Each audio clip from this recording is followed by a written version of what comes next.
साधु भाई नहीं अंदर नहीं बारा, साधु भाई नहीं अंदर नहीं बारा, साधु नहीं अंदर नहीं बारा। अंदर बार दो को जाने, अंदर बाहर दो को जाने, ऐसा चेतन प्यारा। साधु भाई नहीं अंदर नहीं बारा, साधु भाई नहीं अंदर नहीं बारा।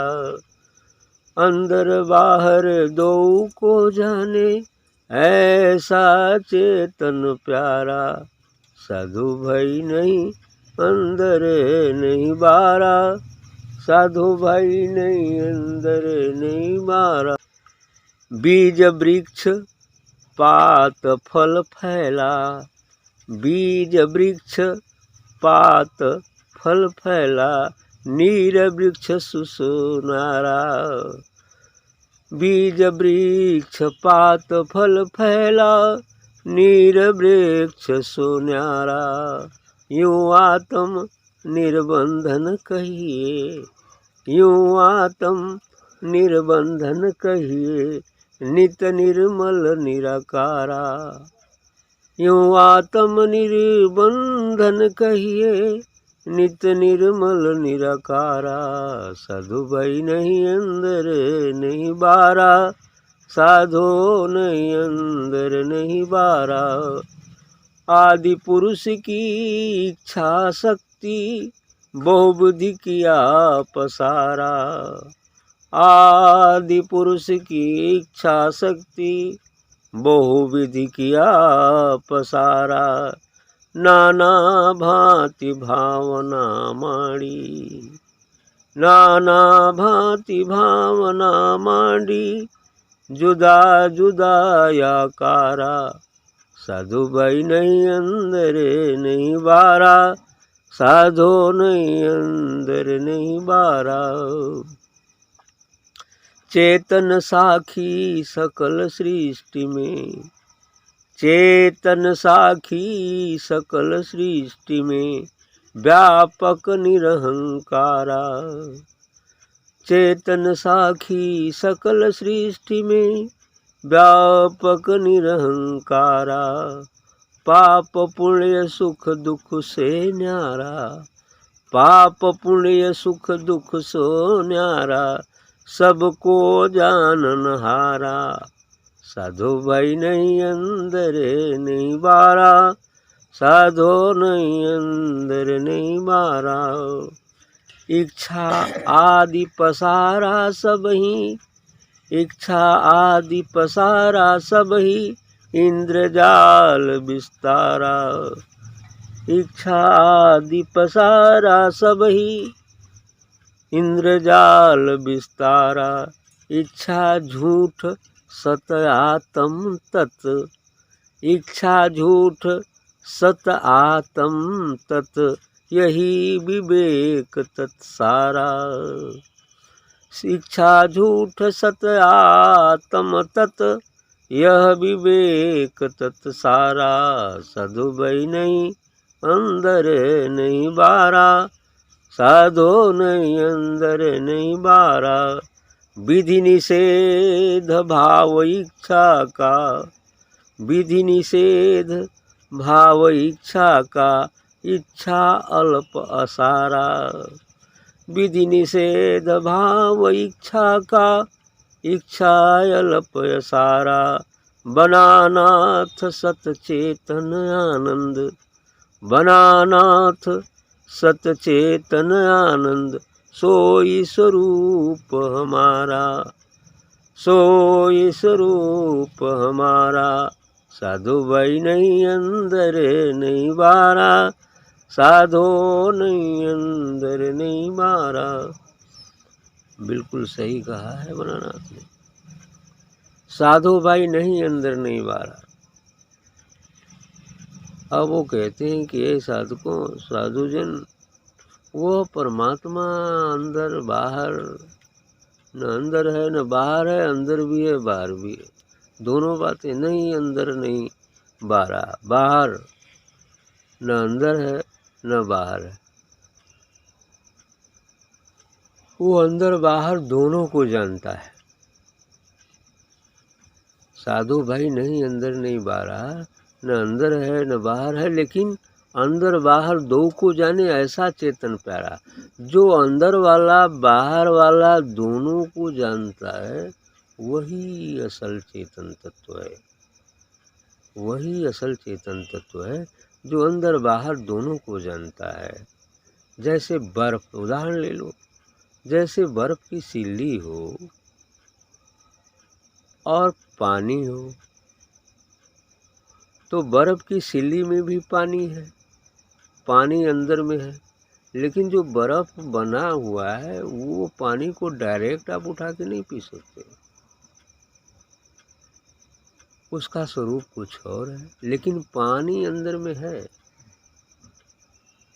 और वही बर्फ की सिल्ली यदि पिघल जाए तो जल बन जाएगी, तो जल निराकार हो गया। अब जल में जो है वो पी सकते हैं आप, तो बर्फ जो है साकार हो गया और जल निराकार हो गया। और जल में जो वाष्प है, जब उसको हम गर्म करते हैं, हीट करते हैं, तो उसमें वही जल वाष्प बन के उड़ता है। तो वाष्प अंदर भी है बाहर भी है, अर्थात बर्फ में भी है जल में भी है, लेकिन इन दोनों से अलग भी है।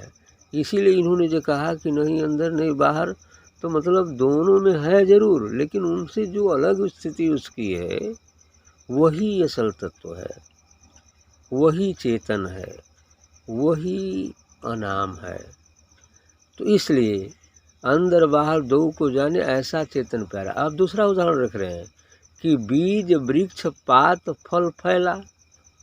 जो बीज में वृक्ष समाहित है, जब बीज में जमीन में हम बोते हैं तो बीज से वृक्ष बनता है, फिर पात बनता है, फिर फल निकलता है, चारों तरफ वो छा भी जाता है फैलकर। जैसे आम का पेड़, आम का बीज में पेड़ छिपा हुआ है। अब वो बीज जो है पौध बनता है, वृक्ष बनता है, पत्ता फल बनता है, चारों तरफ फैल भी जाता है, नीर वृक्ष से नारा।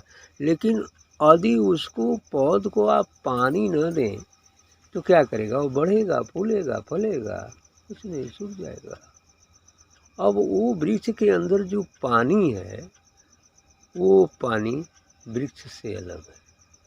वृक्ष में है पानी, पौध में पानी है, यदि उसको पानी से सींचेंगे नहीं तो सूख जाएगा। तो वो जो पानी स्वरूप है वही तो असल तत्व है, क्योंकि पौध में पानी नहीं डालेंगे तो सूखना ही सूखना है उसको। नीर वृक्ष से नारा, वही करे कि नीर जो वृक्ष से नारा है। यूं आत्म निर्बंधन कहिए।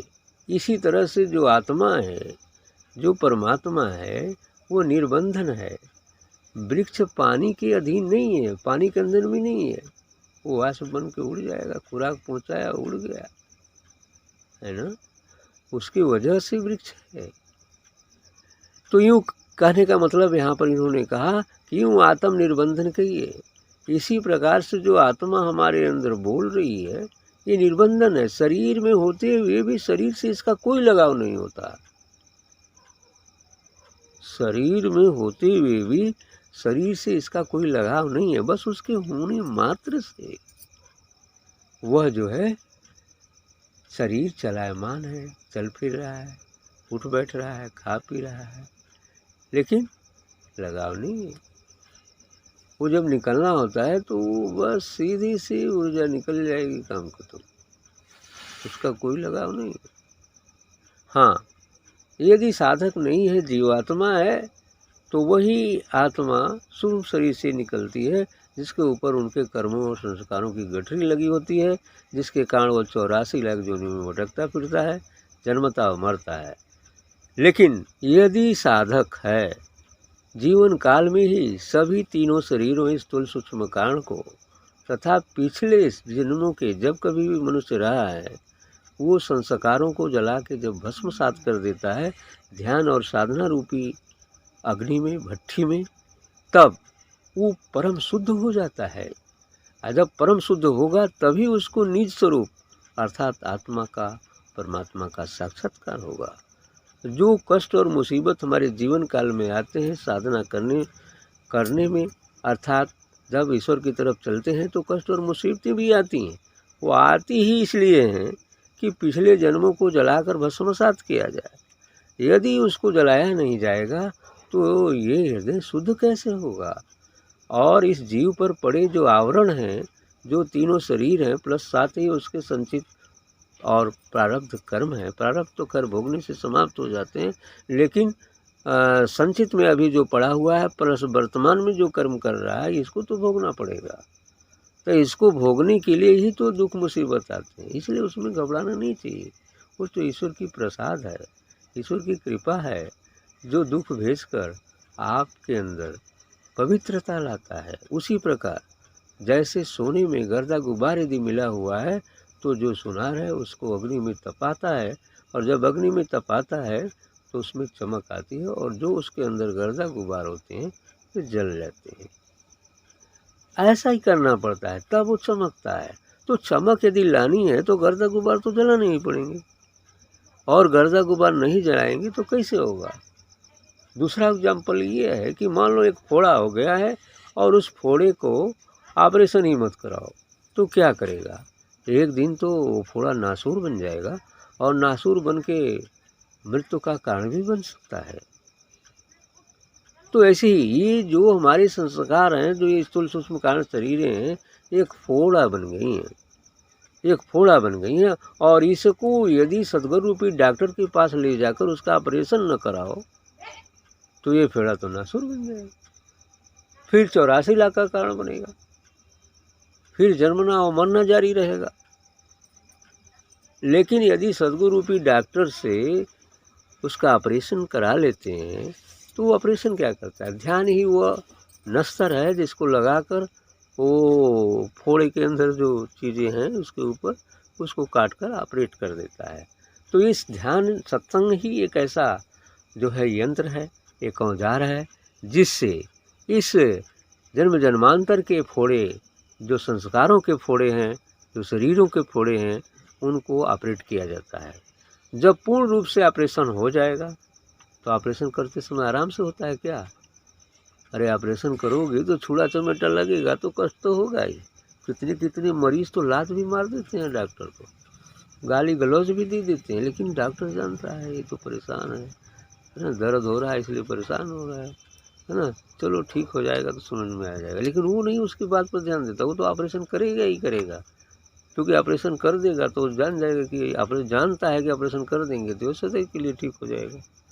और सदैव के लिए जब ठीक हो जाता है, वाकई जब मरीज ठीक हो जाता है तो अरे बड़ा बढ़िया डॉक्टर, बोल के 2-4 जाने के ले चली कि चला भैया बड़ा बढ़िया डॉक्टर, उनका हाथ बड़ा बढ़िया, झट से ऑपरेशन हो जाता है। ऐसा भी हो जाता है, ऐसा भी होता है। तो यही चीज़ें, तो इसलिए ये निर्बंधन होना पड़ेगा। ये कह रहे हैं कि यूँ आत्म निर्बंधन कहिए, निर्बंधन जिस पर कोई बंधन न हो, जिस पर कोई बंधन नहीं है, जो स्वतंत्र है, परम चैतन्य है, शुद्ध है, पवित्र है, उस चीज़ के लिए तो भाई पवित्रता लानी पड़ेगी। उसी लिए कि संजन, साधना, ध्यान, सत्संग कराते हैं, क्योंकि मन एक बीमारी है, ध्यान है उसकी औषधि।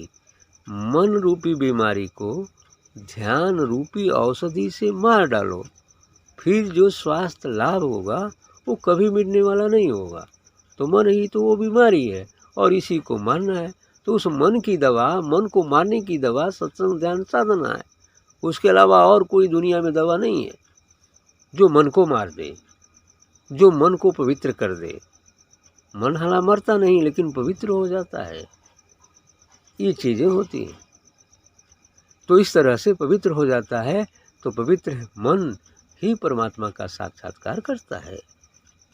क्योंकि कहा ना, निर्मल, नानक ने कहा निर्मल मन जन सो मोहि पावा, अमोह कपट छल छिद्र न भावा। कहे कि निर्मल मन जिसमें जरा सा भी मल न हो, एक भी इच्छा शेष नहीं हो, तो निर्मल हो जाएगा। निर्मल मन जन सो मैं पा, जिसका मन निर्मल है वही मुझे प्राप्त कर सकता है।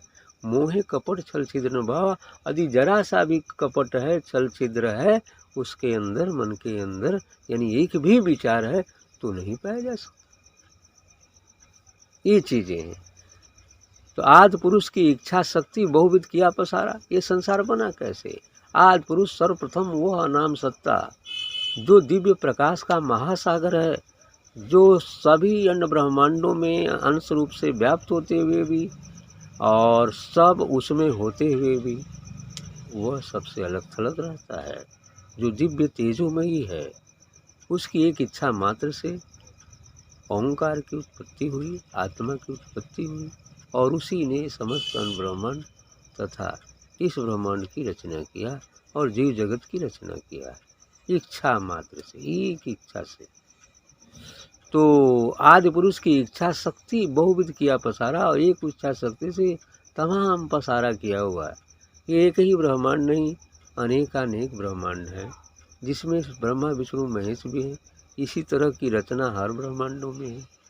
जैसे यहाँ आदमी पुरुष हैं, पौध पक्षी हैं, तमाम चीज़ें वैसे हर ब्रह्मांडों में है।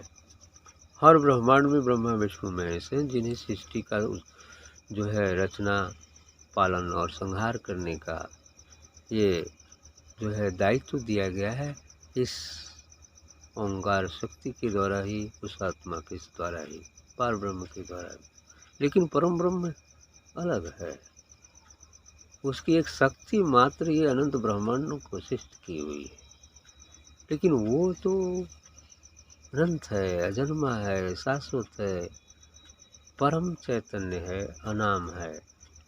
इसलिए आदि पुरुष की इच्छा शक्ति बहुविध किया पसारा, नाना भांति भावना मंडी जुदा जुदा आकारा। अब मात्र संकल्प मात्र से, भावना मात्र से नाना विध रचना कर दिया। मात्र संकल्प मात्र से सब रचना हो गई। संकल्प किया ऐसा हो जाए, ऐसा हो गया, ऐसा हो जाए, ऐसा हो गया। आदमी बना दिया, स्त्री बना दिया, पेड़ बना दिया, पौधा बना दिया, पशु बना दिया, मात्र संकल्प से बना। तो नाना भांति भावना मंडी जुदा जुदा आकारा, और सबका आकार अलग अलग हो गया, जुदा जुदा आकारा। चेतन साखी सकल सृष्टि में, और संपूर्ण सृष्टि में, संपूर्ण ब्रह्मांडों में जो चेतन है वो एक है, तत्व एक है, ईश्वर परमात्मा एक है। एको ब्रह्म द्वितीयो नास्ति, कि ब्रह्म एक ही है, दूसरा है ही नहीं। बस वही ब्रह्म अंश मात्र से सब में विराजमान होने से संपूर्ण सृष्टि की रचना हो गई, क्योंकि चेतन तत्व ही है। और पंच महाभूत जो जड़ है, जो प्रकृति है, पुरुष और प्रकृति का खेल, ये समस्त जगत तथा समस्त अन्य ब्रह्मांड है। पुरुष का नाम चेतन अर्थात पुरुष है, जो चेतन है, और प्रकृति जो जड़ है, चेतन के होने से ही उसका अस्तित्व है। तो ये है प्रकृति। दोनों एक ही हैं, दोनों में अंतर नहीं है। एक ही ने दो रूप धारण कर लिया है, बस दो रूप धारण करके फिर अनेक रूप धारण कर लिया। एको हम बहुत श्यामी, मैं तो एक था, अनेक हो गया, ये चीज है। तो चेतन साखी सकल सृष्टि में, चेतन ही संपूर्ण सृष्टि में विराजमान है। यदि चेतन है तो ये शरीर बोल रहा है, यदि ये बोलने वाला चेतन निकल जाए तो ये शरीर जो जड़ है पड़ा रह जाएगा। तो इसलिए चेतन साखी सकल में व्यापक निरहंकारा, और वो जो निरहंकार है, जो अहंकार रहित है, अर्थात कोई अहंकार नहीं, कोई इच्छा नहीं, कोई विचार नहीं, अर्थात जो दिव्य प्रकाशमय है ना, व्यापक निरहंकारा, निरहंकार रूप से अहंकार रहित होकर सब में व्याप्त है, सब कर रहा है भिन्न भिन्न रूपों से, भिन्न भिन्न व्यक्तियों से, पाप पुण्य सुख दुख सोनारा। और यह निराकार, यह चेतन स्वरूप पाप पुण्य सुख दुख सबसे अलग थलग है, वहाँ कोई भेद नहीं है। ये भेद, ये द्वैत संसार में है। जो संसार से परे चला गया है उसमें कोई द्वैत नहीं। तो पाप पुण्य सुख दुख से न्यारा, सबको जाननारा, और वो सबको जानने वाला है, सबको जानता है वो। ये चीज है, सबको जाननहारा। इच्छा आदि पसारा, सब ही इंद्रजाल विस्तारा। इच्छा आदि, उस आदि पुरुष ने इच्छा मात्र से संपूर्ण पसारा कर दिया, और इंद्रजाल भी बना दिया, देवताओं की जाल भी बना दिया, क्या क्या बना दिया। इंद्रजाल विस्तारा। इच्छा झूठ सत आत्म तत्व। कोई इच्छा, जो कुछ भी इच्छा है वो सब झूठ है। असल सत्य तो आत्म तत्व है। जो आत्म तत्व है, जो परमात्म तत्व है, वही एकमात्र सत्य है। जो दिव्य प्रकाश है, दिव्य प्रकाश पुंज है, प्रकाश का महासागर है, ऐसा जो उसमें समस्त अण्ड ब्रह्मांड तिरोहित हो गए, विलीन होकर के रहते हैं, लेकिन पता नहीं चलता है कि विलीन है, क्योंकि अहंकार उनको अलग कर देता है उस तत्व से। अब चारों तरफ परमात्मा विराजमान है इस पूरे अस्तित्व में, लेकिन व्यक्ति को दिखता क्यों नहीं है? इसलिए कि उसको अपने शरीर का अहंकार है, अपने को शरीर मानता है, अपने को मन मानता है। तो कहाँ से दिखेगा? जहाँ शरीर और मन की दीवार ढह जाएगी, साधना और सत्संग करते हुए और शरीर रहते हुए भी ढल जाएगी। शरीर रहेगा लेकिन विदेह हो जाएगा। जब विदेह हो जाएगा तब अंदर में ही तो परमात्मा है, दिख जाएगा। और जब अंदर वाला दिख गया तो बाहर वाला भी दिख गया, बस काम खत्म हो जाएगा। लेकिन रहेगा तब तो। अब छप्पर के अंदर ये जो आकाश कैद है, तो इसको कैसे आकाश कर सकते हैं? छप्पर को उठा के फेंक दो, गिरा दो, अब ये आकाश उसमें मिल जाएगा, तो आकाश ही तो है। अब इस कहाँ जाना हुआ, कहाँ से आना हुआ, वो तो पहले से ही इस अस्तित्व में है। बस भ्रम हो गया है कि हम छप्पर देखते हैं, आकाश दिखता ही नहीं है। हम शरीर देखते हैं, मन देखते हैं, आत्मा दिखता ही नहीं। तो शरीर और मन वाला छप्पर को हटा दो, अर्थात ध्यान साधना सत्संग के माध्यम से हटाना है, सद्गुरु कृपा प्राप्त करके हटाना है। और वो ज्यों ही हटेंगे तो फिर परमात्मा तो अंदर में ही विराजमान है, कहीं बाहर थोड़ी है। तो उसको खोजा जाए, देखा जाए, बस छप्पर हटाने की जरूरत है, हो जाएगा। और उस छप्पर को हटाने की प्रक्रिया ध्यान साधना सत्संग है। हाँ, इच्छा झूठ सत्य आत्म तत्व। जो आत्म तत्व है वही सत्य है। यह विवेक तत्सारा, यही जो है तत्व विवेक है, यही तत्व ही सार है। यही तत्व जो आत्म तत्व है, जो परमात्मा तत्व है, वही सार है, जो हमारे अंदर भी है। जब अपने संपूर्ण से मिल जाता है तो पूर्ण हो जाता है, और जब पूर्ण हो जाता है तब परम सत्य हो जाता है। तो विधि निषेध भाव इच्छा का, इच्छा अलप असारा। विधि निषेध भाव इच्छा का, जो इच्छा का भाव लेकर हम चलते हैं, ये इस अध्यात्म में विधि निषेध है, अर्थात ये निषेध करता है, क्योंकि इच्छा रहित होना है।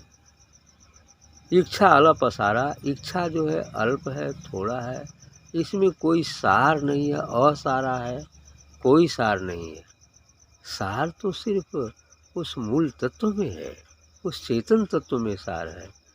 तो बनानाथ सचेतन आनंद, जो सत्य है, चेतन है, वही आनंद स्वरूप है। सोई स्वरूप हमारा, और हमारा वास्तविक स्वरूप तो वही है जो वो है। सत्य चेतन आनंद, जो सत्य है, चेतन है, जिसका कभी किसी काल में नाश नहीं होता, जो अपरिवर्तनशील है, जो ज्योतिर्मय है, जो अजन्मा है, जो शाश्वत है, जो आदि है, अनंत है, अनाम है। यही स्वरूप जो है मुख्य स्वरूप है, और हमारा स्वरूप भी वही है। लेकिन तभी होगा जब छप्पर हटा करके उसमें मिला दिया जाएगा, हो जाएगा। बस इतनी सी बात। लेकिन इतनी बात